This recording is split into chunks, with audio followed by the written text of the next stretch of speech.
Good morning friends, I am here discussing the topic proposal and acceptance of the contract. First I will see the definition of proposal. The term proposal has been defined in the Contract Act 1872 is as under when one person signifies to another his willingness to do or abstain from doing something with a view to obtaining the assent of that other to such act or acceptance, he is said to make a proposal. Proposal में जहाँ एक person a person B को कुछ कहने, it is willing to do something और abstain means not to do something कहता है तब with a view to assent, assent means consent, to view to obtain assent. Whenever one party is saying something to take some assent, it is called as a proposal. Definition: the willingness to do or abstain from doing something is equal to the proposal or offer must be made with a view to obtain the assent of the other party thereto. The intention is very important in the proposal. Intention must be to take assent only.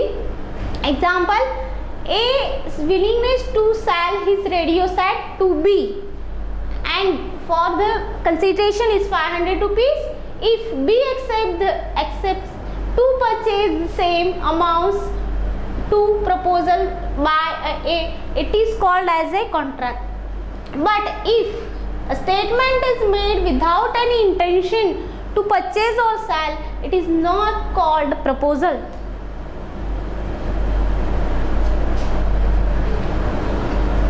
There are types of offer or proposal. First one is express, implied, specific, general, cross, counter offer and standing offer. First one is express offer. When offer is given to another person either in writing or oral. Whenever the offer is in writing or oral, it is called as express offer. Implied offer: when the offer is given to another person neither in writing or oral, it is called as implied offer. Specific offer: when offer is given to a specific person, it is called specific offer. General offer: when offer is given to entire world at a large, it is called as a general offer. Example: Kalik versus carbolic smoke bowl case. Next one is cross offer. When both the persons are making identical offers to each other in ignorance of the other's offer, it is called as cross offer. Counter offer: when both the persons are making offers to each other which are not identical in ignorance of others offer, it is called as counter offer.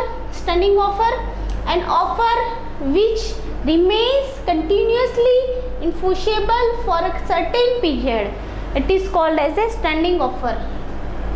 There are two parties in offer. First one is the A and B.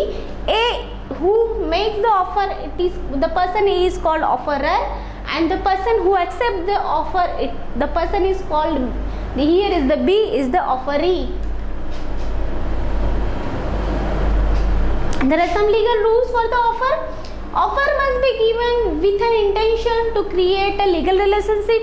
Legal relationship is very important. If no legal relationship, there is no offer. Offer must be defined.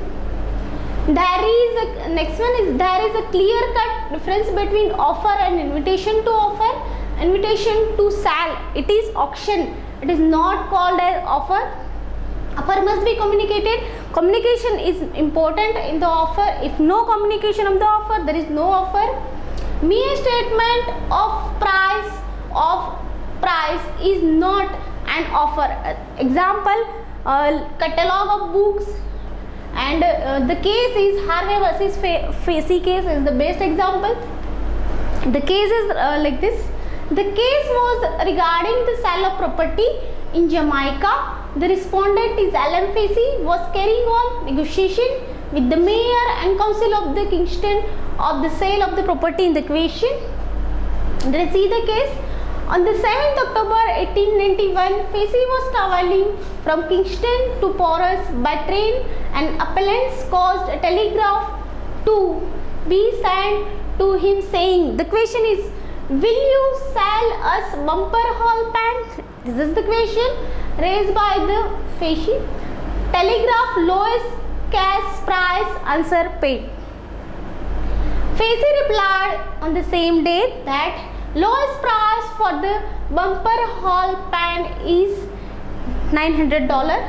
The appellants then replied in the following words, we agree to buy bumper hall pant for the sum of 900 pounds asked by you.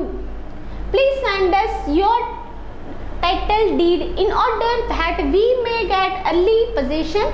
The defendant, however, refused to sell at that price.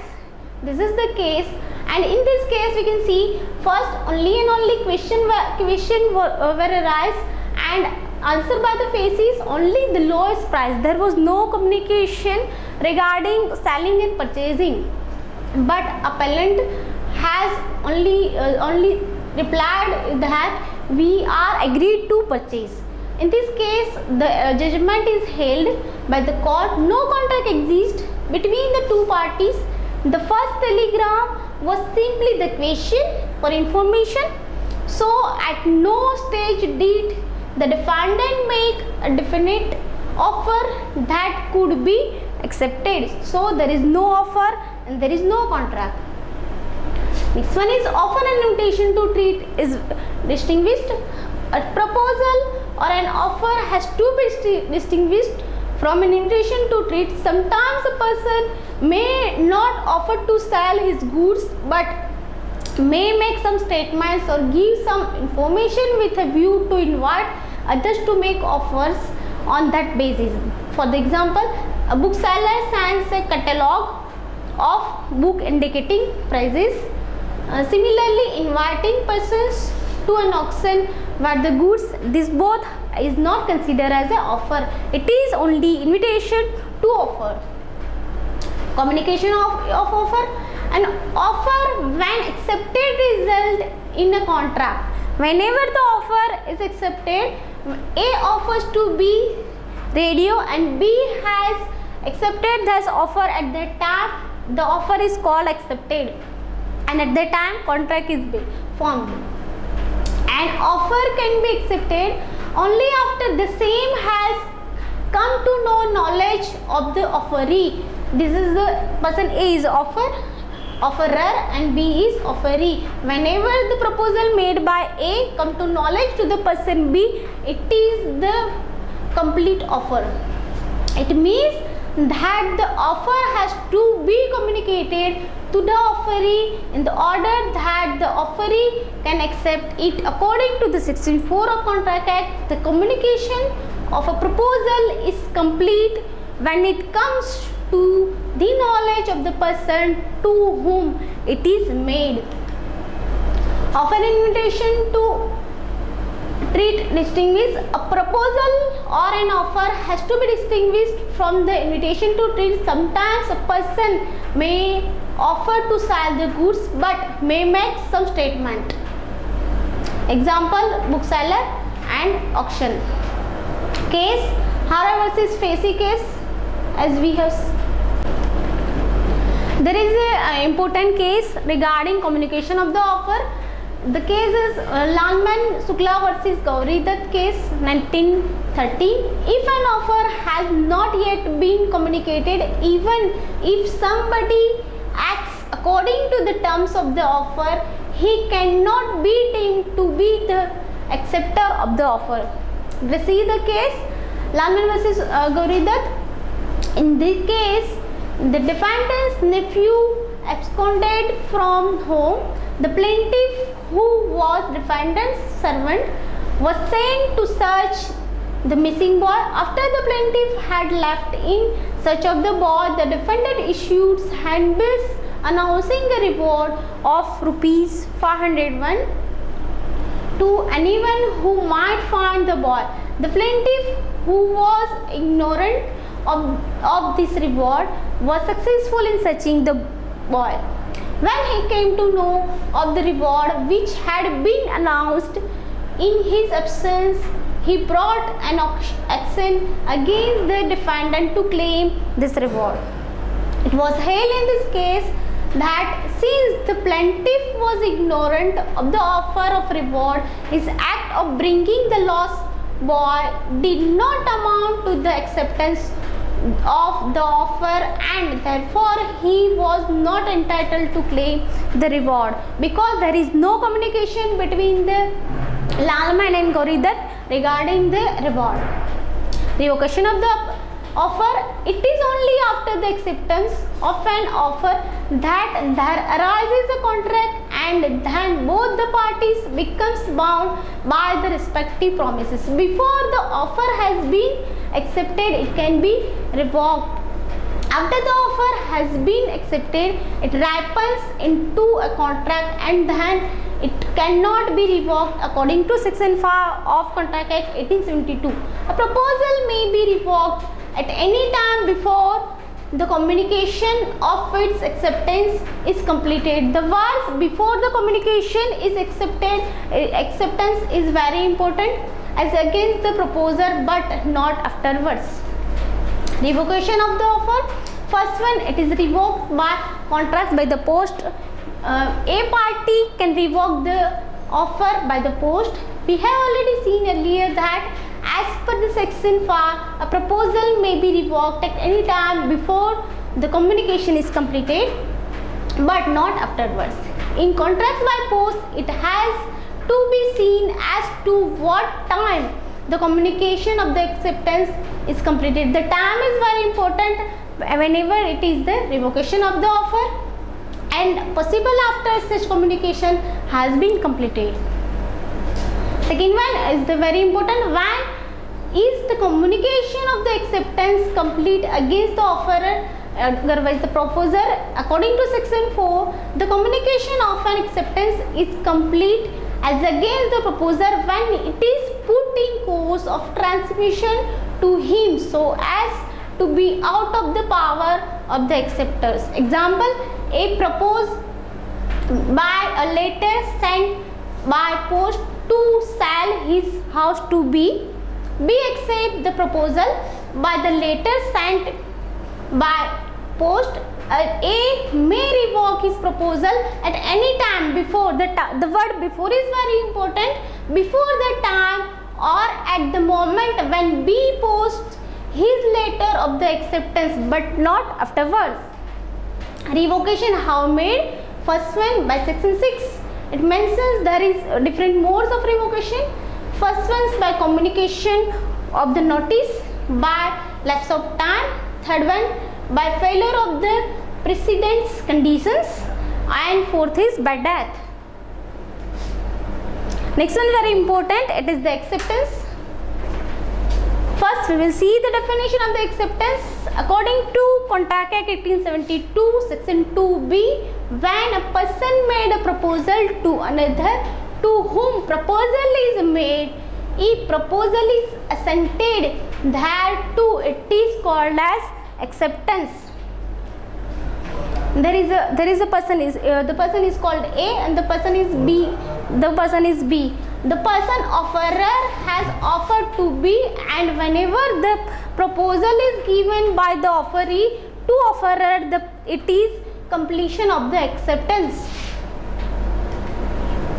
Acceptance, a proposal when accepted result in an agreement. It is only after the acceptance of the proposal that a contract between the two parties can arise. According to Section B, when the persons to whom the proposal is made signifies his assent thereto, the proposal is said to be accepted. A proposal when accepted becomes a promise. The person making the proposal does not become bound thereby until the acceptance. As soon as his proposal is accepted, that is known as a promise whereby both the parties are bound. Effect of the acceptance, a contract is created only after an offer is accepted. Before the acceptance is made, neither party is bound. Otherwise, right and duties is not arise beyond the contract. At that stage, the offerer is free to revoke or withdraw his offer, and the offeree is free not to accept the offer or reject the offer. After the offer has been accepted, it becomes a promise, which, if other conditions of a valid contract is satisfied, binds both the parties to the promise. After acceptance, each party becomes legally bound by the promise made by him through the medium of offer or acceptance. Essential elements of the acceptance. First one is acceptance should be communicated by the offeree to offerer. Acceptance must be made in the prescribed manner, and if no manner is prescribed, in some usual or reasonable manner must be there. Acceptance should be absolute and unqualified. Acceptance should be made while the offerer is still subsisting. Communication of the acceptance. When acceptance is completed, as soon as the communication of acceptance is completed, it results in the contract whereby both the parties becomes bound. In case of parties to the contract are present at the same place, one making the offer and the other communicating the acceptance, both the parties becomes bound immediately. The problem arises when the parties are at the distance post. Whenever both the parties in the same place and both one is making the proposal and B, the person who is accepting the proposal, at that time there is no problem, but both the parties are at the distant place, at that time there is a problem arise. Place and the contract is concluded through the other sections. First one is acceptance by post. It is the section 4 of the acceptance. The act mentions according to the rules, the communication of acceptance is made by the post. Communication of the acceptance is complete whenever the proposal put in course transmission to him so as to be out of the power of the acceptor. Second, when the communication of the acceptance is completed as against the acceptor, when it comes to knowledge, here the word comes to knowledge is very important for the proposer. Illustration: B accepts A's proposal by letter send the post, and the communication of the acceptance is complete whenever B receives the letter. Offerer bound when letter is acceptance is posted by him, and offeree is bound whenever he received the letter. Acceptor bound when his letter reaches the offerer. Thank you. This is for the acceptance and proposal.